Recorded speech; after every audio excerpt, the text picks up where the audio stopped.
Bienvenidos sean todos. El día de hoy vamos a dar continuidad a la unidad 14 denominada movimientos sociales. Recuerden que los movimientos sociales, por su definición, son intentos colectivos de promover o resistirse al cambio, bien en las sociedades o en sus miembros. Nos quedamos en la última lección en la página 61. Lo último que habíamos visto era el movimiento expresivo. Recuerden que estamos viendo diferentes tipos de movimientos sociales.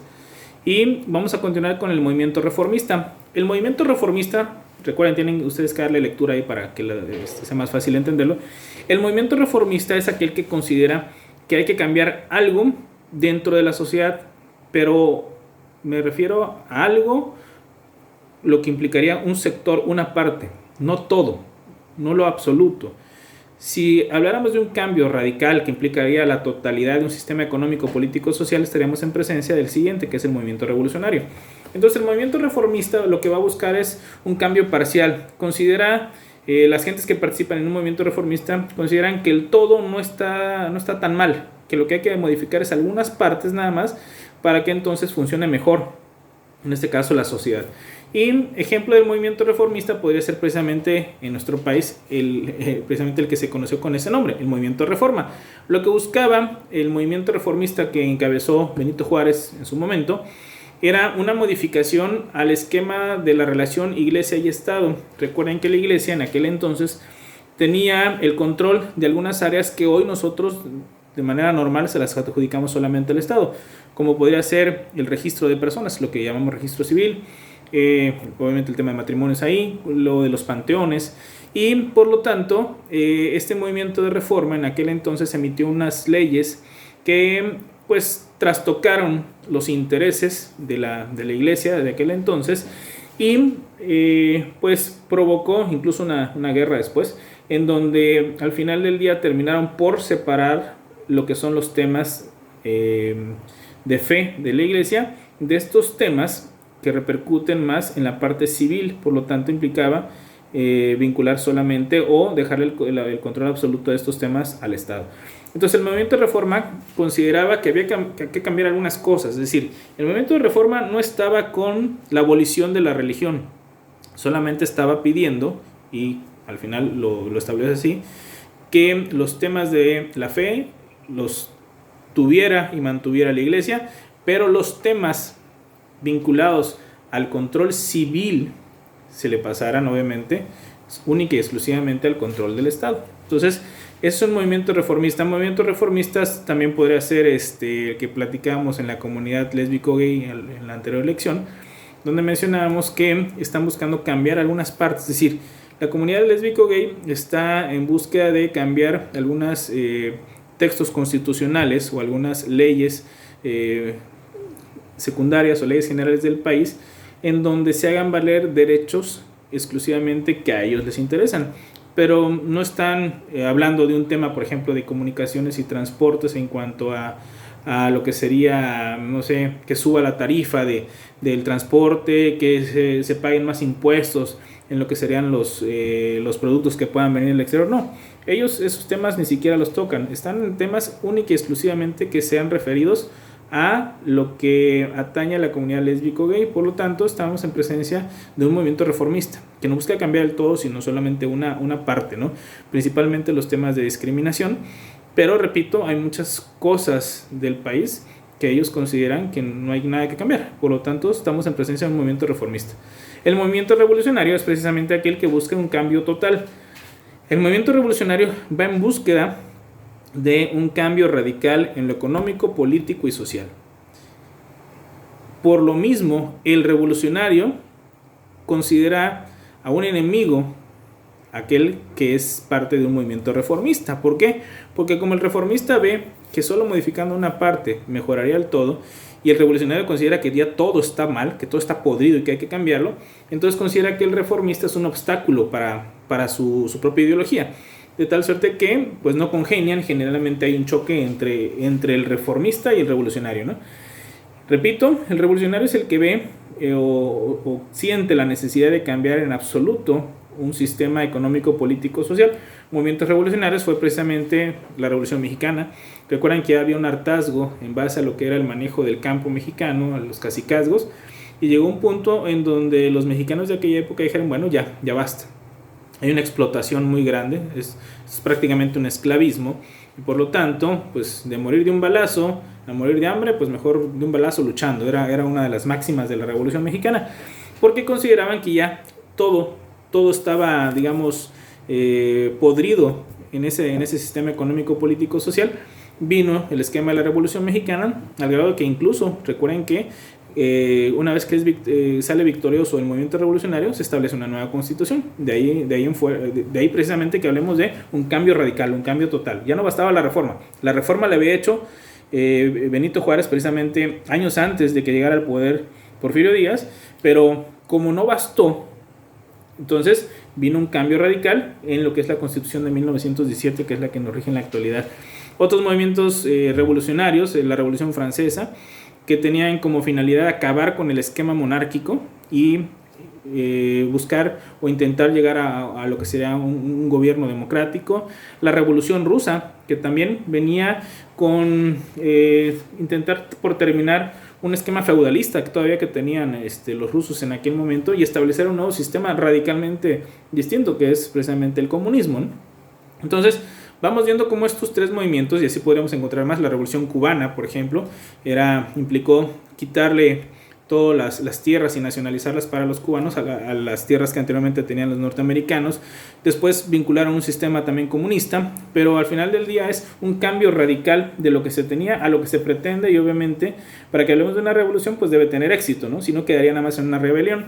Por lo tanto, repito, el revolucionario busca un cambio total, absoluto, de un régimen político, económico, social, y no congenia con el reformista en el pensamiento de que basta cambiar una parte nada más. Ellos quieren cambiar todo en absoluto. El movimiento de resistencia es aquel que va a estar, como su nombre lo dice, oponiéndose o resistiéndose a un cambio que ya está en la sociedad. Pues el mejor ejemplo que podemos situar ahí, independientemente del que les aparezca acá, que si no me equivoco habla sobre el aborto, sería el del magisterio, el de la CENTE, el que explicábamos, ¿no? En la lección anterior. Recuerden que en el gobierno de Enrique Peña Nieto se establece una reforma constitucional al aspecto laboral del magisterio. 4 estados o el sector magisterial de 4 estados de la República se oponen principalmente a esta nueva legislación, y pues hacen marchas, hacen huelgas, bloqueos carreteros, etcétera, al grado de que el gobierno de Enrique Peña Nieto en los estados de Chiapas, Guerrero, Michoacán y Oaxaca no logró echar a andar al 100% lo que era la reforma educativa, precisamente porque los maestros no estaban a favor de eso. Terminó el sexenio y, como yo les comentaba, el grupo de la CENTE apoya en su momento al candidato, hoy presidente Andrés Manuel López Obrador, con la promesa de que una vez que él ganara iba a haber los mecanismos necesarios para que fuera echada para atrás esa reforma de Enrique Peña Nieto. Y efectivamente gana la presidencia, y uno de los primeros aspectos que empieza a cubrir en su presidencia es ver los mecanismos para que la reforma de Peña Nieto sea echada para atrás. Y pues los maestros podrán decir que esa resistencia, ese movimiento de resistencia que les llevó no todo el sexenio, pero sí gran parte de él, al final pueden decir que lo ganaron, porque su lucha sindical al final del día pues fue victoriosa, al grado de que la reforma fue echada para atrás y quedó no igual a como estaba antes de la reforma de Peña Nieto, pero sí muy parecida, ¿no? Entonces el movimiento de resistencia es precisamente aquel que se va a oponer a un cambio que ya está establecido en la sociedad, y como yo les dije, puede tener éxito o no. Por lo tanto, el movimiento de los maestros que acabamos de comentar pues es un movimiento exitoso, pero pudo haber quedado en el intento si el presidente que siguiera no hubiera sido López Obrador. Pues muy probablemente cualquiera de los otros candidatos hubieran continuado con la reforma que ya estaba establecida, y hubieran buscado los mecanismos para echarla a andar en estos 4 estados que se habían opuesto principalmente. Ahora, todo movimiento social va a tener un ciclo, es decir, pasos a seguir.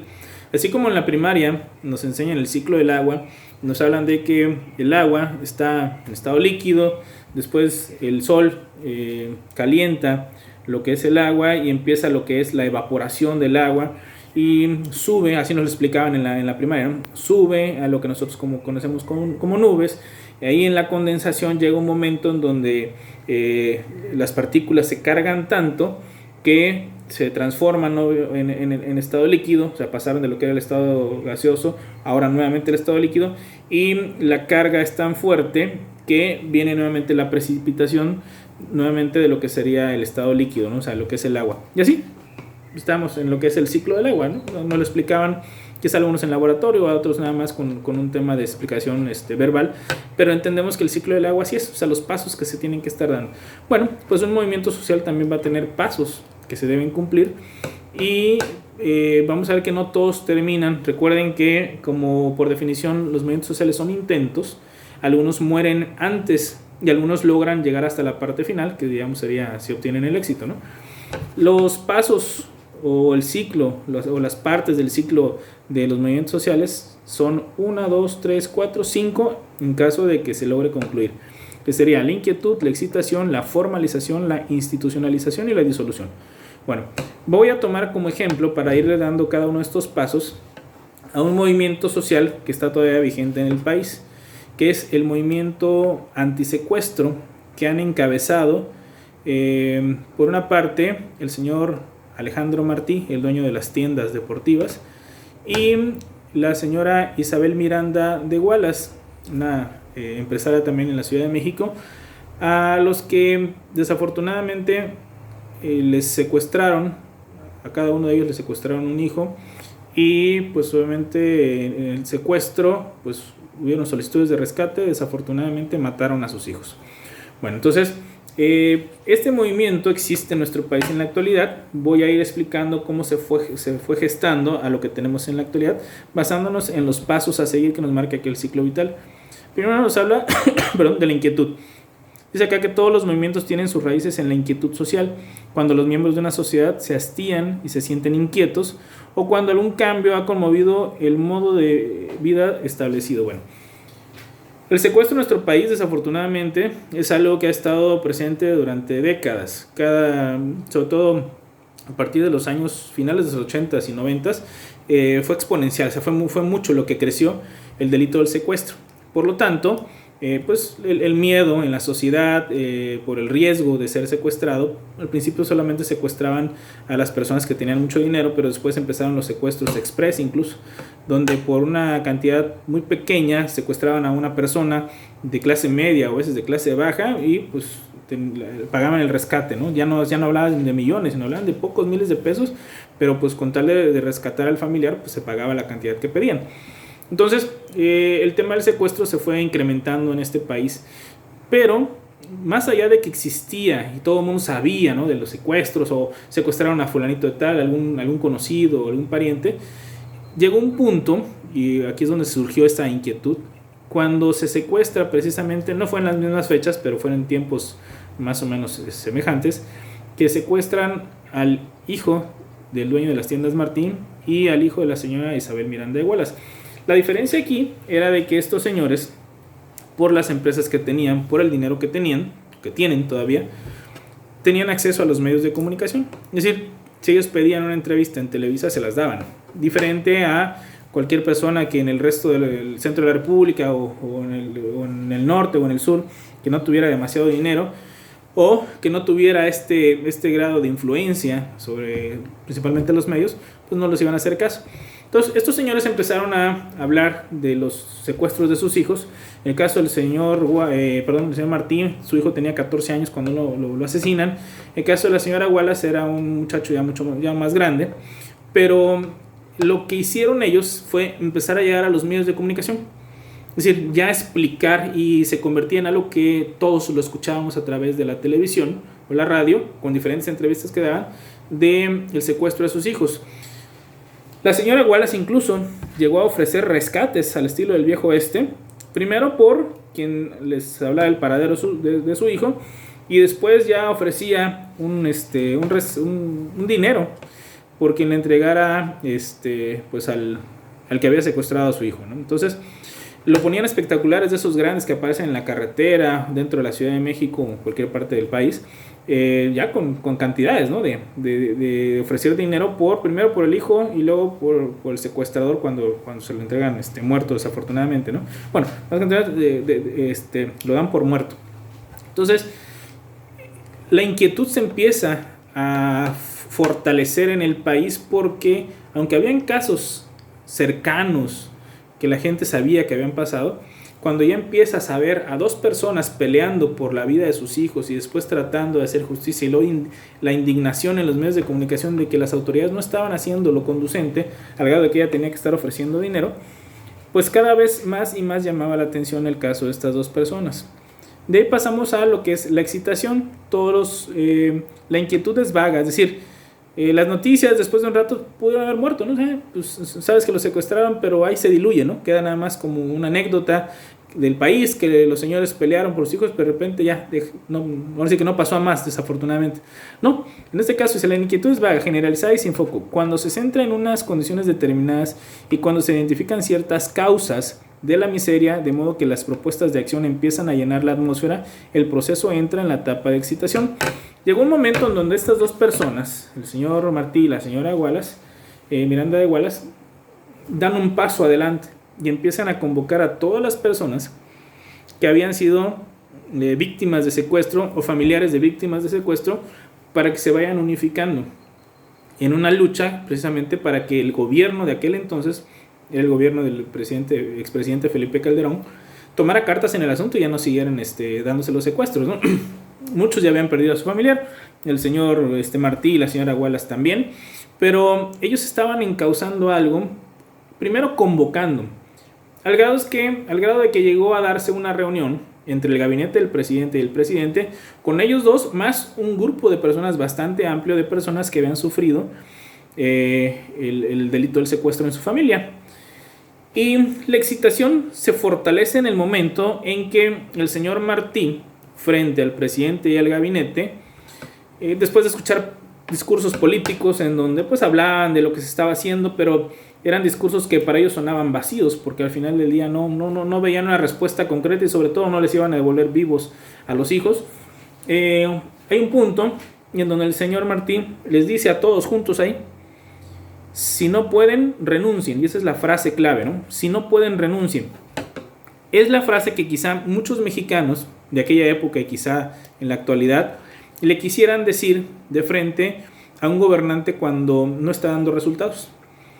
Pero aquí venía una connotación más fuerte, el tema de un padre que había perdido a su hijo en un secuestro, que se lo habían matado, que le decían que se iban a dar resultados, pero él no veía claridad en el tema de los resultados de este país porque seguía dándose el secuestro. Entonces él, en este fastidio y con todas las de la ley frente a ellos, les dijo eso: si no pueden, renuncien. Esa frase se volvió una especie de grito de desesperación, no solo de ellos, sino de las diferentes causas del país, que veían por fin a unas personas que, derivado de lo que les había pasado, hacían frente al gobierno, y el gobierno tampoco podía decir mucho, porque la realidad es que les habían asesinado a sus hijos por un delito que es tan grave como el secuestro, y obviamente el Estado no había podido hacer más, porque si no, pues tendrían que haber por lo menos rescatado a los jóvenes que habían sido secuestrados. Entonces este señor exhibió la inoperancia en su momento de un sistema pues lleno de corrupción, un sistema judicial, un sistema de administración de justicia o un sistema de policía en este país que no habían podido hacer mucho, no solo en el caso de ellos, sino en todos los que estaban ahí, por supuesto. Y vino ese estallido, esa excitación social de decir, bueno, ya, así como abanderemos, bueno, ya abanderaron la causa estos dos señores, ahora viene el siguiente paso. ¿Qué hacemos? No basta nada más decirles frente a ellos que si no pueden, que renuncien, sino hay que hacer algo más. Y es donde viene la formalización. La formalización no es otra cosa más que generar ya organizaciones, generar cargos, establecer jerarquías. Esa es la formalización. Pasar de las palabras, pasar del enojo, pasar de la excitación a una transformación en una estructura donde puedan haber jerarquías, donde puedan haber cargos, obviamente puedan haber salarios. Y lo que hicieron estos señores fueron crear fundaciones, que es la Fundación Alejandro Martí, que es si no mal recuerdo es el nombre del hijo del señor Martí, creo que comparten el mismo nombre ambos. La Fundación Martí, en donde pues se canaliza a todas las personas que se acerquen con ellos, que hayan sufrido, que estén sufriendo o que hayan sido víctimas del secuestro. porque recuerden que en un secuestro no solo es el tema del momento o de los días o meses del secuestro y lo que sería el dinero o la situación de si te entregaron vivo o no al familiar. El tema del secuestro implica que aún te hayan entregado con vida y tal vez te hayan rescatado sin necesidad de dar un solo centavo. Implican traumas psicológicos para la familia y para el secuestrado. Entonces, la Fundación Martí lo que ha estado buscando es precisamente que a todas las personas que hayan sufrido o estén sufriendo un secuestro tengan esa asistencia, no solamente de presión hacia el gobierno para que se puedan mover los aparatos policiales o de la fiscalía, sino también toda la ayuda psicológica que se le pueda dar a la familia durante y después de lo que sería un secuestro. Entonces, toda esa parte la realizó esta fundación y después la señora Wallace también creó su propia fundación con la misma finalidad de apoyar a todas las personas o familias que han sufrido este delito. Entonces, ¿qué hicieron ellos? Fue precisamente, como dice acá, formalizar, ya darle una estructura, pero por parte de dos particulares a través de fundaciones, a lo que sería un esquema de ayuda a los que han sufrido el delito de secuestro y también de presión. Estas fundaciones también han servido como grupo de presión para que las autoridades hicieran algo en su momento y lo sigan haciendo en la actualidad. Es decir, pasaste de la inquietud, de la aceleración, de esa excitación, de esa efervescencia que le dice renuncian, allá tomar cartas en el asunto y empezar a hacer algo, pero por parte de este movimiento social que suma no solamente a la señora Wallace y al señor Martí, sino a cientos de familias de mexicanos que han sufrido este delito. La institucionalización es el punto en el que el Estado decide ahora tomar también sus acciones propias respecto a lo que está sucediendo. Es decir, lo que hicieron estos señores fueron fundaciones, organizaciones no gubernamentales. El Estado a partir de esto lo que toma es la decisión de generar dentro de la, entonces era Procuraduría, hoy es Fiscalía, generar dentro de la Fiscalía, repito, hoy Fiscalía, anterior Procuraduría, áreas específicas para lo que es el delito del secuestro, al grado de que fueron especializando algunos funcionarios y por supuesto policías en el delito del secuestro para que cuando se suscitara, bueno, primero con la idea de la prevención del delito, es decir, generar conciencia, modificación de leyes para efecto de que el delito pudiera reducirse en cuanto a los índices delincuenciales, pero también que si el delito se estaba ejecutando, que México tuviera una policía capacitada para lo que es precisamente la liberación de las personas, que hubieran negociadores, pero también policías que lograran detectar tecnología necesaria para ubicar llamadas, etcétera, y pudiera rescatar con vida a una persona, pero también que pudiera venir o brindarse la ayuda psicológica a las familias durante y después de lo que era precisamente el delito de secuestro. Es decir, que ahora lo que habían hecho los particulares lo hiciera el Estado, pero con toda la potestad soberana que tiene el Estado, es decir, con toda esa fuerza que tiene para efecto de pagar salarios a gente capacitada en específicamente el delito de secuestro. Entonces generaron coordinaciones o fiscalías antisecuestro precisamente, tanto a nivel federal como a nivel de las entidades federativas, con la idea de ir disminuyendo este delito, al grado de que generalmente cuando vienen los temas de secuestros, pues ya hay en los diferentes estados de la República y por supuesto en la Fiscalía a nivel federal, gente especializada en este delito para pues atender de mejor forma a las víctimas, tanto durante como después, y la idea de que obviamente pues no los asesinen, pero también en un esquema de prevención del delito. Es decir, se ha generado por parte del Estado mexicano la idea de que hay que buscar la prevención, es decir, que no se llegue a lo que es el delito, pero si se llega al delito, pues que también venga una capacidad de reacción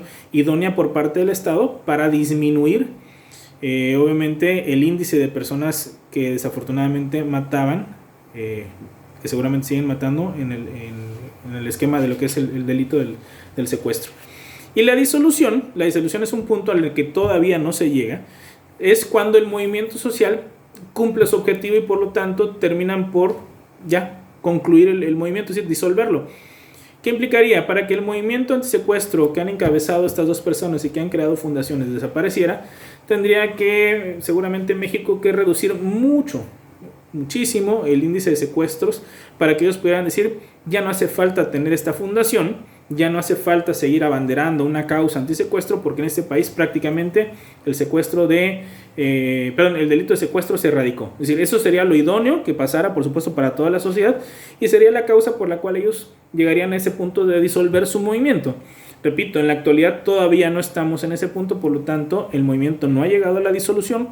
Sin embargo, han habido varios movimientos que se disuelven cuando alcanzan precisamente lo que ellos buscaban, ¿no? La Revolución Mexicana terminó por disolverse una vez que se hicieron gobierno a través del Partido Revolucionario Institucional. Es decir, la causa revolucionaria, el estar en esa lucha donde mataron o se mataron entre mexicanos, porque recuerden el ejército mexicano y los revolucionarios, pues llegó un punto en el que se pacificó a través de un gobierno encabezado por el Partido Revolucionario Institucional, y por lo tanto el movimiento revolucionario como tal pues ya se disolvió y se transformó precisamente en gobierno, ¿no? Ya no se seguían matando después de que ya estaban en el poder. Bueno, entonces podemos ver que los movimientos sociales tienen como parte de su ciclo la inquietud, la excitación, formalización, institucionalización y disolución, haciendo o aclarando que no todos los movimientos sociales llegan hasta la disolución. Algunos mueren en el grado de excitación, otros llegan a la formalización y no llegan a la institucionalización, y hay algunos que cumplen con todo, ¿no? El que yo puse como ejemplo, que fui colocando paso a paso, pues hoy en día está en la institucionalización, pero no ha llegado a su disolución, seguramente porque los que encabezan este movimiento siguen viendo que en el país no se ha logrado disminuir en una cantidad suficiente lo que es el delito del secuestro. Bueno, hasta aquí concluimos lo que es el material que marca el plan del cuatrimestre. Les voy a pedir que obviamente den lectura más detenida a lo que yo expliqué hoy en clase, pero también quiero que hagan o revisen muy bien el tema de sus trabajos. Cada trabajo en la parte final de las instrucciones tenía un porcentaje de valor. Si ustedes lo suman, van a encontrar que de la suma de todos los porcentajes les debe dar el 100%.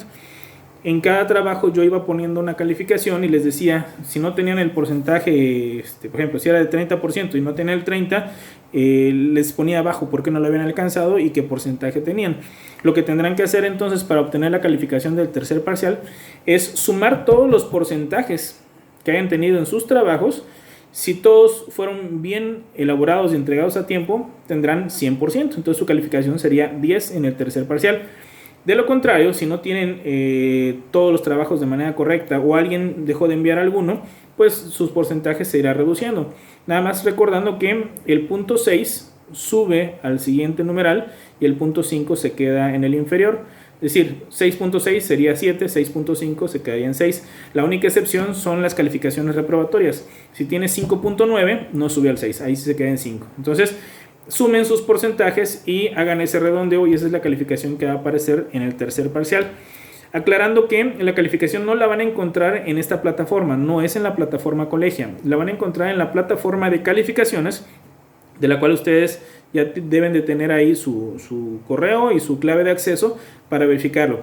Revisen por favor la calificación que se subirá y si hay alguna duda o algo que corregir, me lo escriben a través del chat y con todo gusto, si hay algo que yo haya colocado mal o haya que corregir, yo lo modifico, no hay ningún problema, pero obviamente así podrán sacar su calificación del tercer parcial. Si alguien perdió su contraseña o su clave, les pedí de favor que se comuniquen lo que es el área de Secretaría Académica con la licenciada Sandy y ella les podrá apoyar en lo que es la generación de su contraseña.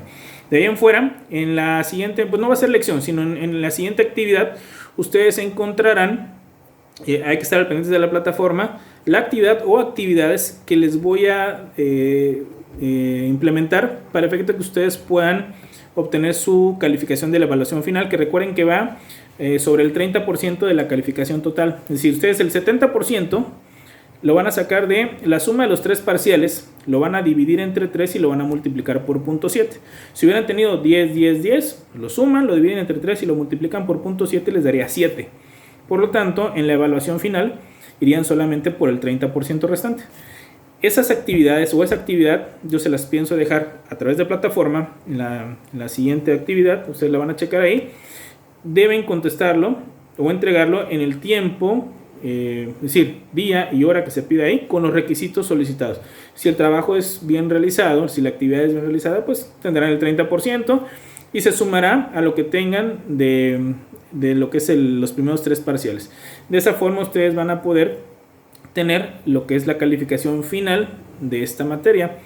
Entonces, cualquier duda que vayan teniendo, por favor a través de lo que es el chat, pero estén al pendiente de la siguiente actividad que ya implicará temas sobre lo que es la calificación de lo que es la evaluación final. Que pasen buen día.